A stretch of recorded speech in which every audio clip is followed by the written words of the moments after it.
Hi, I'm Grant Moon. I'm here in Texas making a series of videos, Back to Basics. And we're going to be shaping and modifying machine-made shoes. It's going to be typical skills that we can use in our everyday work in the truck and for preparation for certification. The first step is to help farriers who are learning how to hot shoe.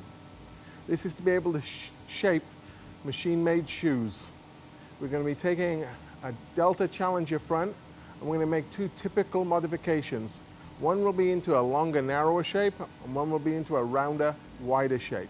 It's going to be able to coordinate between the tongs, the hammer, and the anvil, so we shape the shoe without damaging it. We've got our Delta Challenger, and we want to make this into a wider, round shoe. Well, we have to start by shaping the toe, and then shaping the branches. What's important is tongue position when we're shaping. If we don't use good tongue position, we're going to end up causing distortion of the shape, not creating the shape that we want. We have to open the toe up, or we have to narrow the toe. We have to move the branches in, or we have to bend them in at the heels, or we have to straighten the branches. So it's understanding where we'll work on the horn.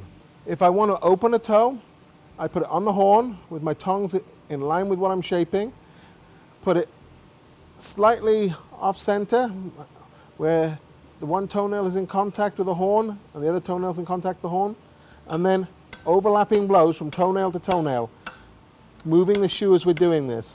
That will open the toe out. If we want to bend something, we visualize a line down the center of the horn. I've drawn a line right now. And if we want to bend something, we have to hit the off side of the horn. If we wanted to bend in quickly, we just hit it and hold it in the same place, and that will bend the shoe in. If we want to create a radius in, but it needs to continue all the way to the heel, then as we hit, we move our tongs and we put a radius in the whole heel quarter. So we can either push it in, and I'll just bend it in from the quarters, or if we wanted the radius in, we'll move it each hammer blow. If we want to straighten something, we hook the shoe on the horn, and we have to hit the near side of the lines. We've got our line down the horn, we have to hit the near side, and hitting on the near side of the line will straighten the branch. I can straighten the heel, or I can straighten the toe quarter. Okay, so it's straightening or bending. Straightening to the near side of the line, bending to the off side of the line. Put in contact with the horn, I concentrate on my tongue position, my shoe position, small gap underneath the toe, overlapping blows from toenail to toenail. And that's just opened the toe out a little bit. Once we've opened the toe out symmetrically, we need to bring the heel in now typically. And I've got my tongs in line with what I'm working, and little light overlapping blows. Each time I hit, I move my tongs. I turn it, I put my tongs on the other side of the toe from where I was working. My tongs are back in line with what I'm working. Overlapping blows. The tongs are down my middle of my body, and I'm hitting just past the horn so it can bend. If I'm hitting in contact with the horn, we can hear a totally different sound, and that's forging. We want to be hitting past the horn so it's bending. So we've widened the toe, and we've brought the shoe in from the quarters. Now we go on and we level the shoe. I hold my tongs, and I think about keeping my tongs flat with the face of the anvil. And I start at the center of the toe, and I work from the toe, and every hammer blow touches the last one. Keep my tongs flat with the face of the anvil, start at the toe.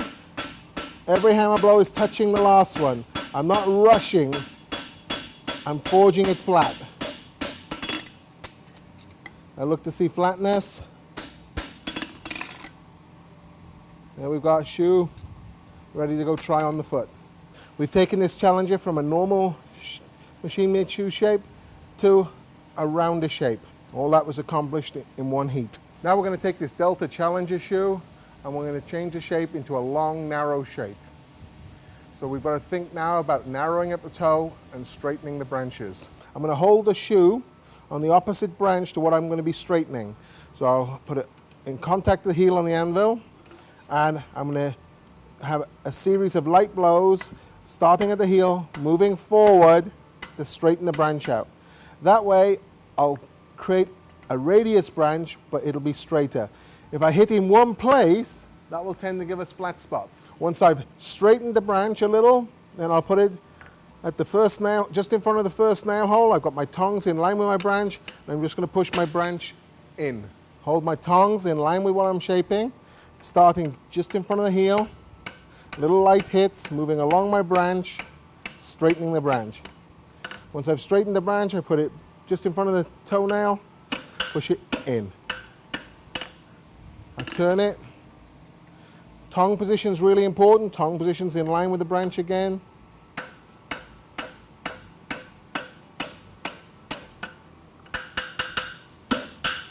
And push it in. It's not how hard you hit it, it's where you hit it.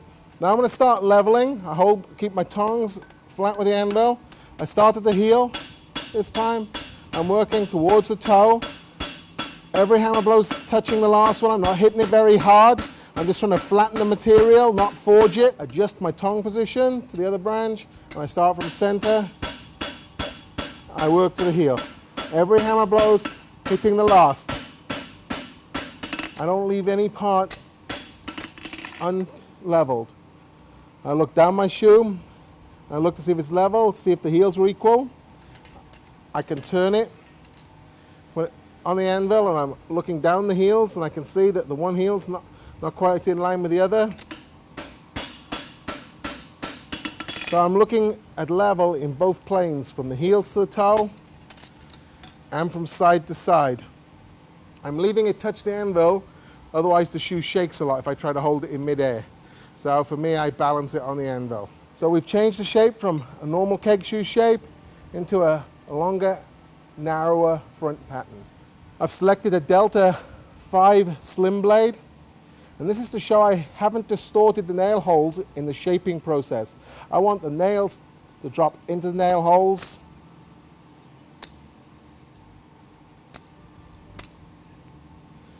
So that they don't have to be driven in and cause a possibility of them shearing if the nail hole's too tight for the nail. The one to the right is being altered into a longer, narrower pattern, and the one on the left has been made into a rounder, wider pattern. Both shoe shapings were done in one heat.